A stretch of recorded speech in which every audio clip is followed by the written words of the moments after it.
Hey,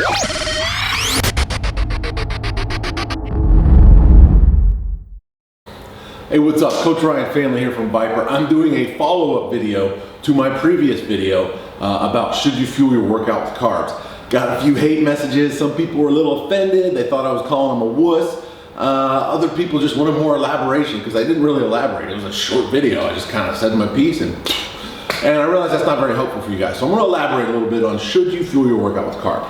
So first of all, one of the reasons people don't eat carbs before a workout is they say they want to use their body fat for fuel, which in theory sounds nice, but the fact of the matter is hard weight training or hard interval training is anaerobic activity, which means it's glucose driven. So it uses glucose for fuel or carbs for fuel.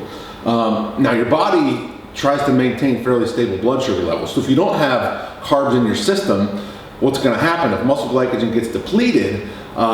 Your body will be more than happy to break down your lean muscle tissue to create glucose.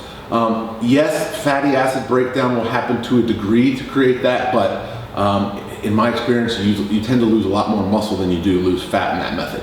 Now, the caveat to that is maybe late stage contest prep for a bodybuilder, physique athlete, etc. But even then, and I've coached some competitors and consulted with some competitors, even then I tend to still keep carbs in around the workout. If I cut carbs, it's usually from later parts of the day. So that's the first thing, is weight training and hard intervals is not a fat burning activity anyway, so you don't really have much to gain. I would much rather give you a little bit of carbohydrates and have you perform well. The performance in the gym is going to drive the adaptation. So if you have a great gym session and you work really hard, you move a lot of weight for a lot of reps, that's going to boost your metabolism, boost your muscle mass, which is ultimately going to have a better impact on your physique and your performance than if you didn't eat any carbs, didn't fuel your session, and you performed poorly in the gym.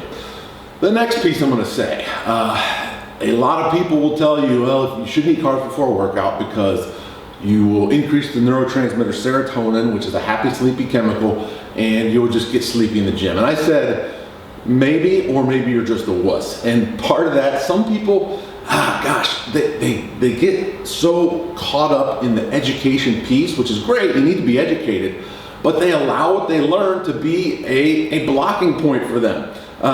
You should never think that having, and here's my point, I've had a lot of people who use that as an excuse. Well, I just didn't have a great session because, I had a bowl of oatmeal an hour before and I just got really sleepy. No, come on, cut that out. Man up, woman up, and don't blame the carbs for your crappy workout.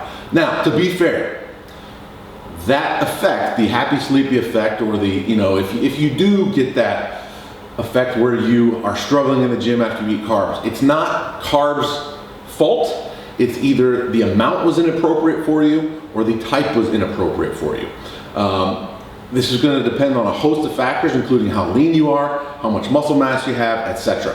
So I got a buddy of mine who I do some work with. He's an IFBB pro bodybuilder, and this cat will eat 250 grams of carbs from cream of wheat and raisins literally 10 minutes before he smashes the gym.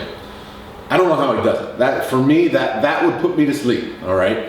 Especially that close to workout time. Nice full belly, I'd puke it up everywhere. Anyway, so he does that. For me personally,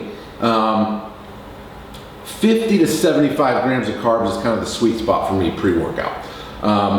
The source also matters. So fast-acting carbs versus slow-acting carbs. If you are very, very lean, fast-acting carbs won't cause any problems. You're insulin sensitive, you're training, it'll go right into the muscle, no worries.